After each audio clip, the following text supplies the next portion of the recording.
Along the road of feline ownership, this grand adventure, a large part of the experience involves a certain degree of on-the-job training. For those of us who own cats, I think we can all say that we are much better owners now compared to how we were year one, and especially day one. It's like most anything else. Experience is often the very best teacher. Having that hands-on experience, we learn by our mistakes, and more times than not, that's not a bad thing. Because the mistakes, they're not permanent, and nothing that can't be fixed or undone. But is there a mistake that could potentially be so harmful that there is no recovery? You're not able to get back on the right track, and your cat is so far gone with respect to trusting you that the remainder of the ownership journey simply involves attempting to get back to some degree of normalcy. In this material, I'll take you through this critical error and the various subtopics under this one umbrella. I'll also talk about recovery and how with the right amount of patience and proactive decisions you can find your way out of this rut and back into your cat's good graces. The critical error that could ruin it all. Interesting topic for sure, and hopefully a helpful one. I've got you covered. Stay tuned.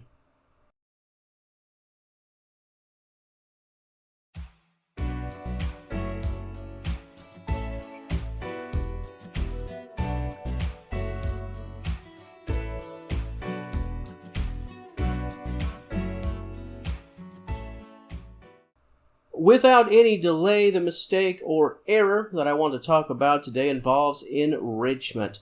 Mental and physical enrichment, environmental enrichment, that critical stimulation of the mind and the body.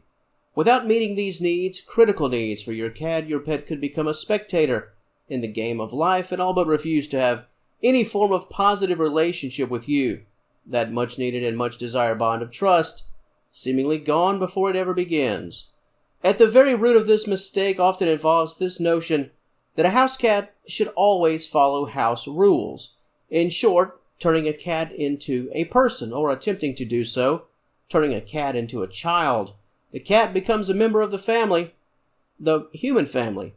Now, let me quickly say, I'm not talking about your feelings. I'm not talking about how you view your cat. You can certainly love your cat with all that you are and consider them a part of your family. I would say most people do. But the biggest parts, I found that this critical error when someone attempts to convert a cat into what they want their pet to become, that's the problem. This is different than making sure a cat follows the rules of the home. This is a measure, unintentional for the most part, that involves stripping away everything that a feline is in an effort to make sure they fit in your world. In the very same way that a car is meant to be driven, cats are meant to have certain things. They're meant to do and experience certain things, even house cats. The instinctual light should never be turned off. Doing so could, over time, result in a feline that becomes very upset, depressed, and potentially very aggressive. When the avenues of instincts are closed, this mistake can be hard for your pet to have a positive relationship with you and their surroundings as a whole. Most cats, if given all of the essentials, they're more than happy to follow the rules of the home, your rules, and live the cozy home life. However, following your rules also means that they are allowed to enjoy their own hardwired instinctual freedoms. Cat ownership, that's really the core trade-off. You have to know what you're getting and getting yourself into, because while every cat will bring a unique personality to the table, obviously, and some felines are naturally a bit easier to handle both literally and figuratively, you must be aware of the core needs of your pet. When we talk about the essentials, it goes far beyond food, water, litter box, and a nice pet bed to sleep in. They must be able to receive and partake in positive enrichment. So now that we've talked about this mistake, what are the true enrichment essentials? First off, your cat needs to be able to stalk, hunt, and capture, even if we're talking about some plaything that you bought at the dollar store. It's not about the expensive bells and whistles. Cats don't really need that much to be entertained. They just need to be entertained. In this case, they need to be able to stalk, hunt, and capture. You could be controlling the show in this measure, a little bit of shared playtime, or this could simply be your cat all alone delivering those sneak attacks on something that you have provided for them. The ability to stalk, hunt, and capture, it's all about true instinct. Cats must be able to play this out on a regular basis. The last thing you want is for boredom and displeasure to set in, as that could lead to a very negative outcome with respect to the relationship between you and your pet. Just like your daily life, you are better around others when all of your essentials are met, You're happier and more productive if everything else is going right in your life, and you have the tools that you need to be successful in every aspect. Cats, they are no different. Similar to stalking and hunting, cats need a safe outlet for climbing. They need to be able to scratch and sharpen those claws. The introduction of a cat tree and a scratching post can take care of this essential or these essentials. Once again, it's instincts, hardwiring. Not to mention, it's best if your cat is doing the climbing on the cat tree rather than climbing on your bookshelf and using that scratching post to sharpen those claws rather than your sofa. When it comes to the mental side of life, your cat needs you. They need food mazes and food puzzles, toys that challenge them, even games that you create that can keep them guessing. An engaged mind is a healthy mind. Think of it as a cat going to school, going to college. Your cat needs to be active physically and stimulated mentally. Once again, this will open other doors for your pet and for you and allow your cat to become more trusting and expressive. Long term, this will only help to build your cat's positive relationship with you. If your cat gets more of what they need, they'll give more to you. Personal time with you, that's also a major part of enrichment, positive enrichment. That cuddle time on the sofa is more than just a basic action to pass the time. That is another layer of enrichment. Your cat needs positive interactions with you and very limited stress and anxiety. Your cat's enrichment and involvement should never come from chaos.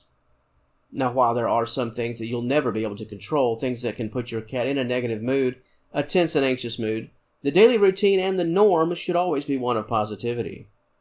Stimulation of the negative variety should never become so regular that your cat expects it and just simply learns to live with it. As a collective, all of these things, if done properly, can really serve to guide your pet's behavior in a positive way.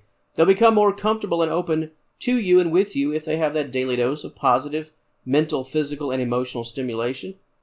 Negative actions, destructive actions, they often result in an ultimate tipping point, this area where a cat decides if they can't get what they need, they'll just achieve it the best way they can. That is not a road you want to travel as a pet owner. Your cat not having trust in you and not feeling comfortable in their living space. Positive enrichment is essential for a cat's life. Your cat will never be truly happy without being able to carry out their basic instincts and have those opportunities of full natural expression. This is the key to your cat's happiness and overall stability. Fresh water, fresh food, a comfortable home. All of that is a key to your cat's literal survival. Positive enrichment, that's the key to your cat's life. So, is your cat existing, or are they living? To the audience of Senior Cat Wellness, what are your thoughts on this topic? If you had to speak on just one critical mistake, a critical error, something that could be a make it or break it with respect to feline ownership and a positive relationship with a cat, what would you say? Would it be enrichment and the negative outlook that a lack of positive enrichment could bring? Your stories, your thoughts, that comment section as always, it's all yours. And if you enjoyed this topic, please give the video a like and subscribe to the channel. I'd love to have you as a member of the Senior Cat Wellness family. And until next time, thank you so very much for watching, and I will talk to you later.